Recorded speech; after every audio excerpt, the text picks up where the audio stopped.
Hello and welcome to a new video and a new week, and it's week 2 of my strength block. So today I switched things around. So obviously last week I decided to front squat on a Monday, and I realized that back squats intimidate the crap out of me compared to front squats. um like, I don't know why, but I have a bit more confidence in my front squats. Maybe it's just because it's lighter, so the number doesn't freak me out as much.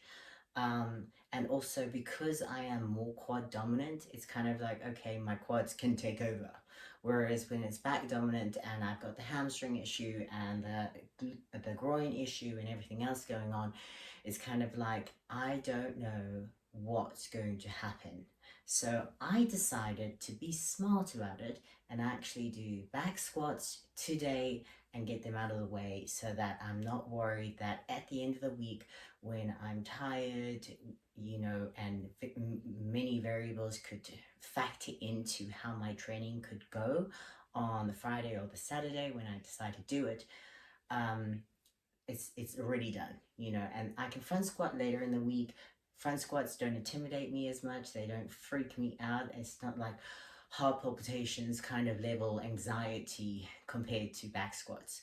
And maybe it is just the weight of back squats, I don't know. But whatever the case is, I decided today would be back squat day. So I have switched around my program. Mike says hi. It's very cold.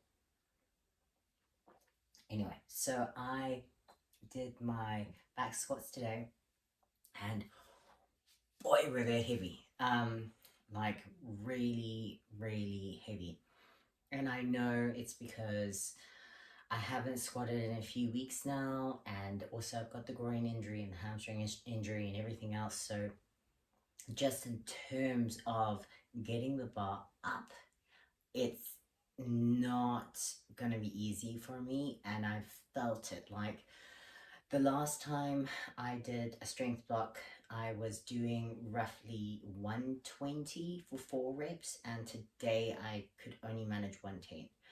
And 110 was a grind. You'll see, like, me trying to lift the weight, and rep 4 was hard. Like, rep 4 was, holy, like, it took me a bit of time to recover between sets. I'm talking like 3 to 5 minutes to recover between sets. So yeah, it was a bit of a grind. So I did, what did I did? I did 4 reps just with the bar, 4 reps with 55 kilograms, then 4 reps with 75 kilograms, 4 reps with 95 kilograms, and then I did my 4 working sets on 110 kilograms.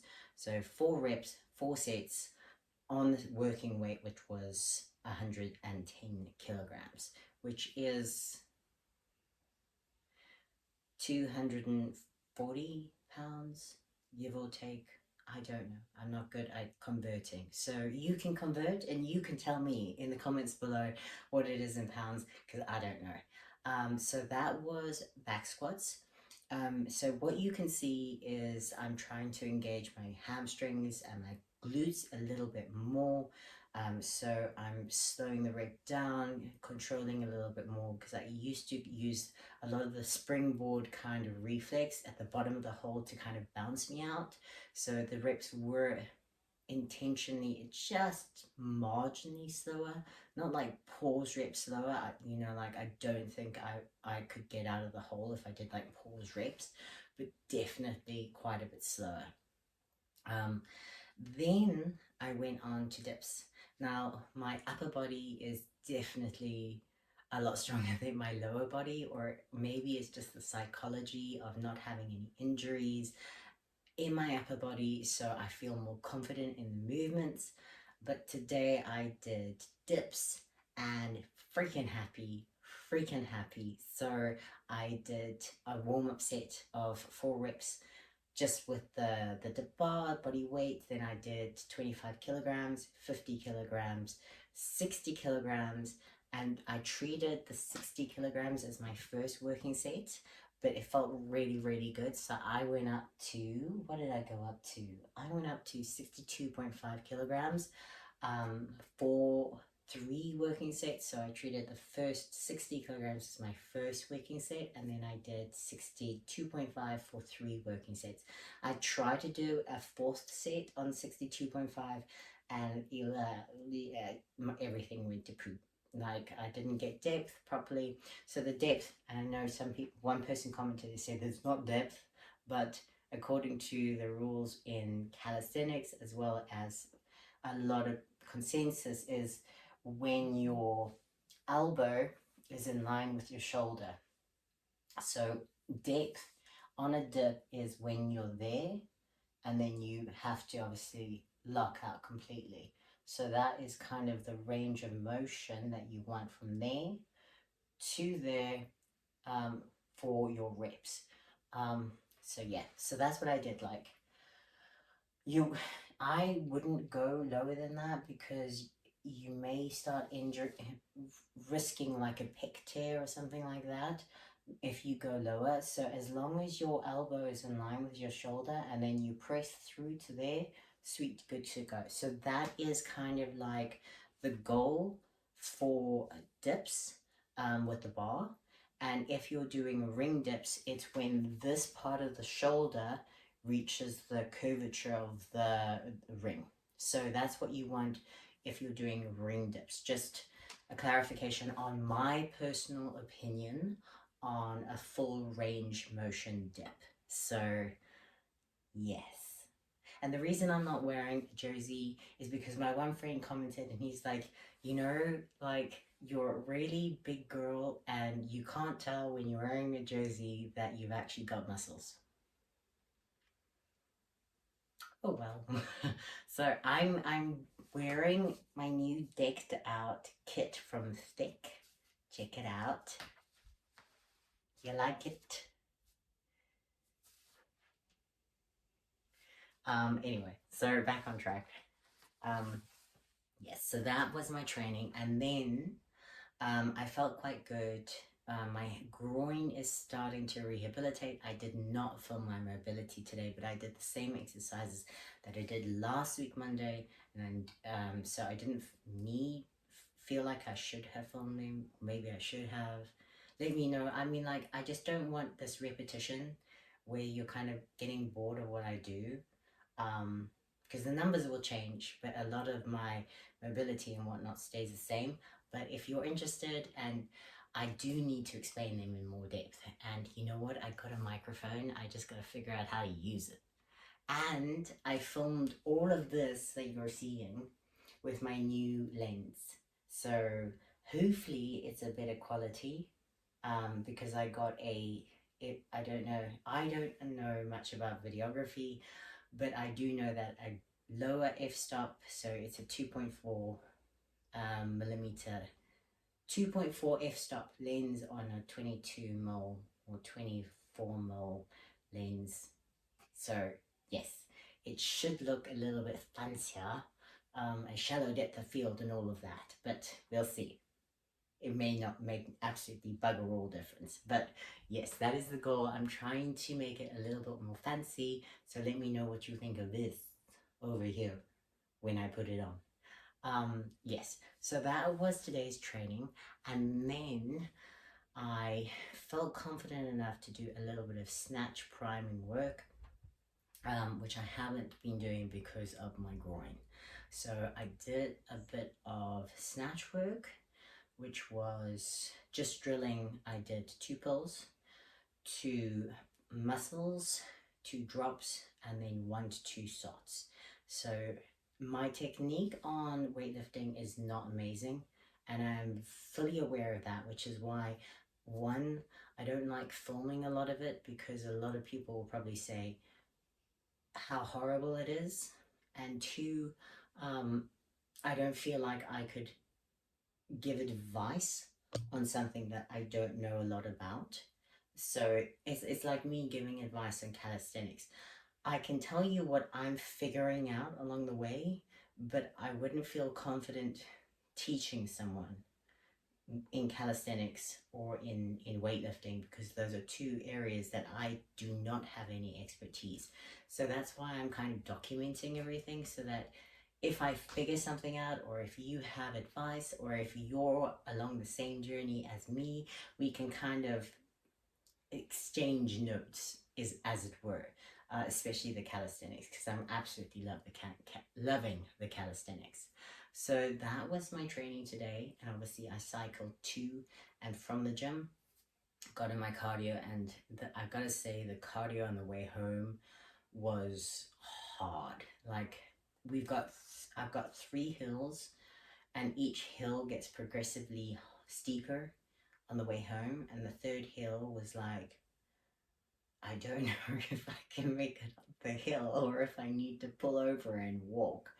But I made it up the hill, and I made it home to talk to you and tell you about my day's training. So that was today's training. And just a few notes. So obviously I had an infection on Saturday. I've been on a course of antibiotics, and I don't know if you can tell, but I'm holding a little bit of water.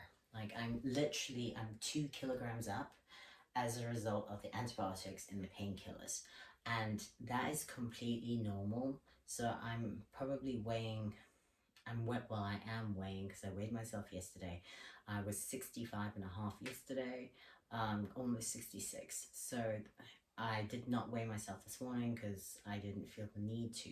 But that shows you just how much antibiotics and painkillers can cause water retention and inflammation, on top of the fact that your body naturally creates inflammation to deal with issues.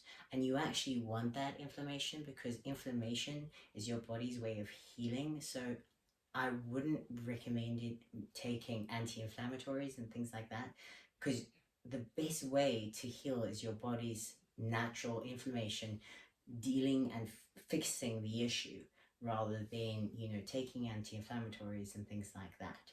So I'm a little bit watery, a little bit puffy, and I'm totally okay with that, because I know that in a few days that water will be off, and I'll be feeling a hell of a lot better. And considering the fact that I know my strength is slightly down, and I'm very aware of that with the back squats, I was still freaking happy with my dips.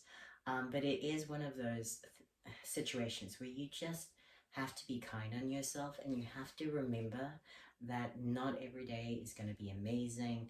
And if you take a few weeks off or a few months off a movement, you can't just jump in and get back to where you were when you previously ended, whatever movement you were doing. And I have to be very aware of the fact that even though my back squat is a lot down, it will come back up. I just have to be dedicated and patient with the grind, with the training, and the rehabilitation of the movement. So I'm going to be very dedicated to my training, especially my hamstrings, because one, I actually love training. It is an outlet for me. A lot of people say, oh, you're addicted to training, and I probably am.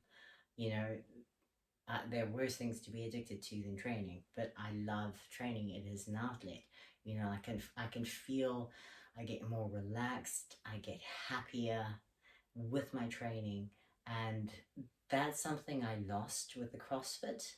And it's taken me a bit of time, and a bit, like, literally, it's taken me, I'd say, like a month or two to actually recover my body after the state it got to with CrossFit, to the point where I'm actually in loving and enjoying training again. And it's kind of like, oh, this is what it feels like to actually enjoy training again. This is what I love. This is a part of what makes me me, and what makes me tick, and what gets me up in the morning.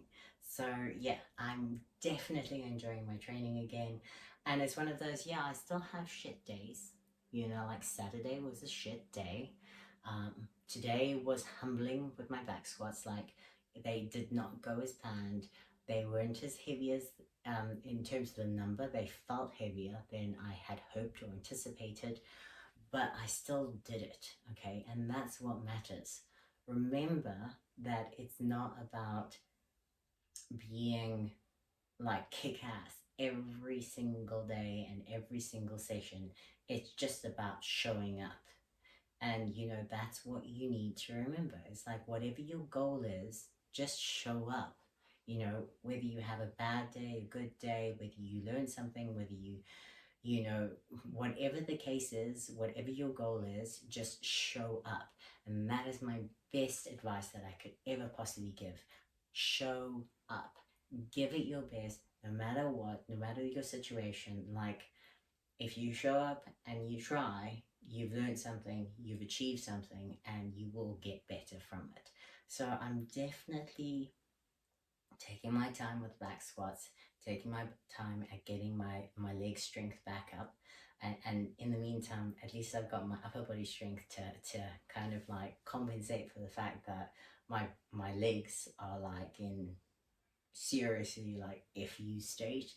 Uh, yeah, so that is today's training.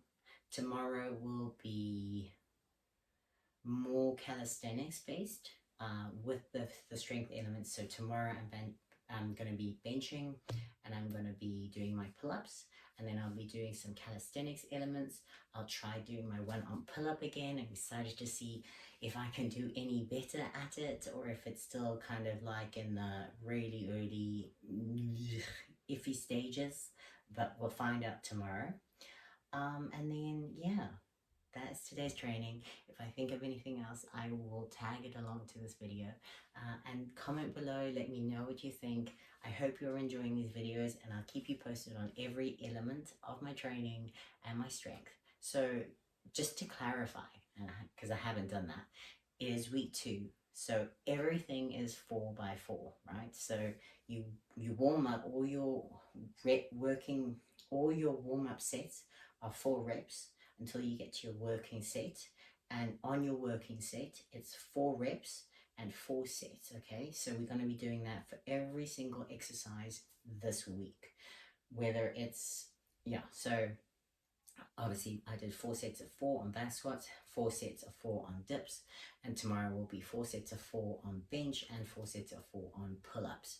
So if you are tagging along and you don't know your numbers, just make sure that you keep it almost like maximal. Like that 4th rep on every single set needs to be hard. In terms of percentages, I can actually tell you. We would be doing, if you were working off your 1 rep max, right? You would be doing,